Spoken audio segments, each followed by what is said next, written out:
નિલેશ બ્રહ્મભટ્ટ વડોદરાથી આપણી સાથે લાઈવ જોડાઈ ગયા છે। જી નિલેશ, વડોદરામાં શું લાગી રહ્યું છે, કોની જીત થશે? જી, વડોદરા શહેરમાં અત્યારે લોકશાહીનો પર્વ એટલે ઉત્સવ ઉજવવામાં આવે છે। વડોદરા શહેર ઉત્સવ પ્રિય નગરી રહી છે। વડોદરા શહેરમાં આપ જોઈ શકો છો તેમ સવારથી જ મતદાન માટે લાઈનો લાગી છે અને મહિલાઓનું મતદાન વધારે થઈ રહ્યું છે। ડોક્ટર હેમાંગ જોશી વેમાલીના બૂથ પર મતદાન કરવા પહોંચ્યા ત્યારે મતદારોએ તેમનું ફૂલહારથી સ્વાગત પણ કર્યું હતું।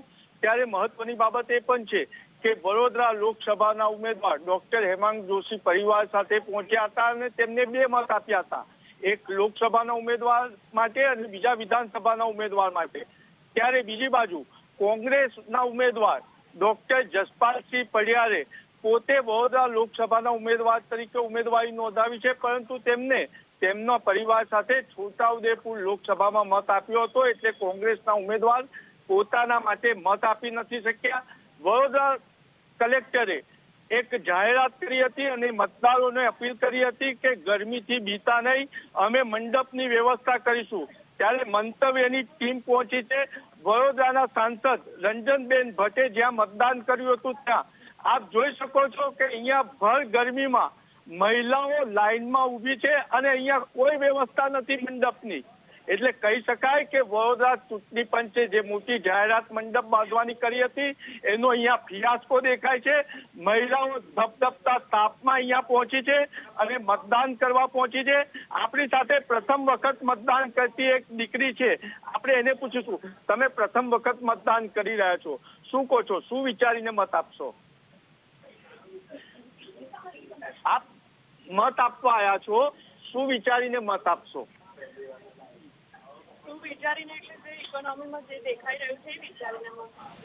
સરકારે જાહેરાત કરી હતી કે લોકોને મંડપ બાંધી અને કોઈને ગરમીની તકલીફ નહીં પડે, તંત્રને શું કહેશો? ગરમી તો લાગી રહી છે, મંડપ છે નહીં। આપણે અન્ય પુરુષોને પણ પૂછીશું કે એ મતદાન કરવા નીકળ્યા છે ત્યારે આપ મત આપવા આવ્યા છો, શું વિચારીને મત આપશો? વિકાસને મત આપશો। સરકારે એક જાહેરાત કરી હતી કે હીટ વેવથી બીવાની જરૂર નથી, મંડપ અને એની તમામ વ્યવસ્થા છે। આપ અહીંયા જોઈ શકો છો કે મહિલાઓ તાપમાં ઉભી છે, મંડપ નથી, શું કહેશો સરકારને? સરકારને બહાર બાળક હોય તો બધે ના પહોંચી વળે ને, થોડુંક તો લેટ ગો કરવું પડે, એડજસ્ટ કરવું પડે। સરસ, આપ જોઈ શકો છો કે સરકારની તરફેણમાં એટલે 12 બાળક હોય એટલે પહોંચી ના વળે, એટલે ક્યાંક ને ક્યાંક હજુ પણ નાગરિકો તકલીફ વેઠવા તૈયાર છે, પણ સરકાર વિરુદ્ધ બોલવા તૈયાર નથી, એ સ્પષ્ટ જણાય છે। આપણે અન્ય ભાઈને પૂછીશું, શું વિચારીને મત આપશો? બેરોજગારીનો મુદ્દો ખરાબ છે, મોંઘવારી એ બધું ધ્યાનમાં રાખીને વોટિંગ કરે। બેરોજગારી અને મોંઘવારીને જોઈને મતદાન કરતા અહીંયા એક સિનિયર સિટીઝન મત આપવા આવ્યા છે અને સાથે સાથે એક મહિલા પણ છે, એમને મહિલાને પણ પૂછીશું કે તે મત આપવા આવ્યા છે, શું કહેશો બેન? તાપમાં ધમધમતા તાપમાં મતદાન કરવા આવ્યા છે, હીટ વેવ પણ છે, મંડપની પણ વ્યવસ્થા નથી, સરકારે વ્યવસ્થા કરવી જોઈએ ખરી? હા, સરકાર એમની રીતે સારું કરી જ રહી છે, તો કરશે, વ્યવસ્થા કરવી જોઈએ। ઓકે, એટલે નાગરિકો તકલીફ વેઠવા તૈયાર છે, પરંતુ ક્યાંક ને ક્યાંક સરકાર વિરુદ્ધ બોલવા તૈયાર નથી અને લોકો વિકાસને જોઈને મત આપશે એવું કે છે। ત્યારે આપણે અહીંયાના જે BLO અધિકારી છે એ BLO અધિકારી સાથે પણ વાત કરવાનો પ્રયત્ન કરીશું, કારણ કે જ્યારે સરકારે વ્યવસ્થા કરવાની વાત કરી હોય ત્યારે સરકાર પાછી પડતી હોય ત્યારે આપણે અધિકારીને બી પૂછીશું। મહત્વની બાબત છે કે અહીંયા મેડિકલ સ્ટાફ હાજર છે, પરંતુ એમના માટે કોઈ અન્ય બેસવાની વ્યવસ્થા કે કોઈ વ્યવસ્થા પણ નથી કરવામાં આવી, એટલે ક્યાંક ને ક્યાંક ચૂંટણી અધિકારીઓની આ બેદરકારી સામે આવી રહી છે।